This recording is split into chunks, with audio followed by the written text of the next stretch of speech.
اور جب انسان کی آنکھیں کھل جاتی ہیں تو پھر یاد رکھیں کہ اس کا کردار بدل جاتا ہے، اس کے اعمال بدل جاتے ہیں. وہ پہلے کی طرح نہیں رہتا.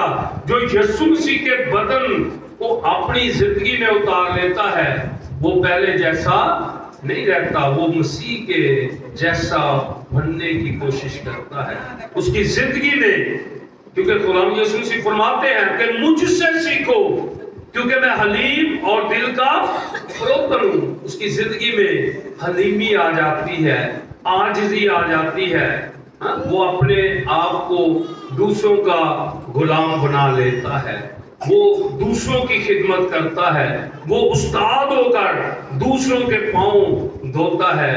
اس کی زندگی میں یہ تمام چیزیں، یہ تمام قدریں آ جاتی ہیں اگر اس کی زندگی میں خدا یسوع مسیح کا بدن آ جاتا ہے.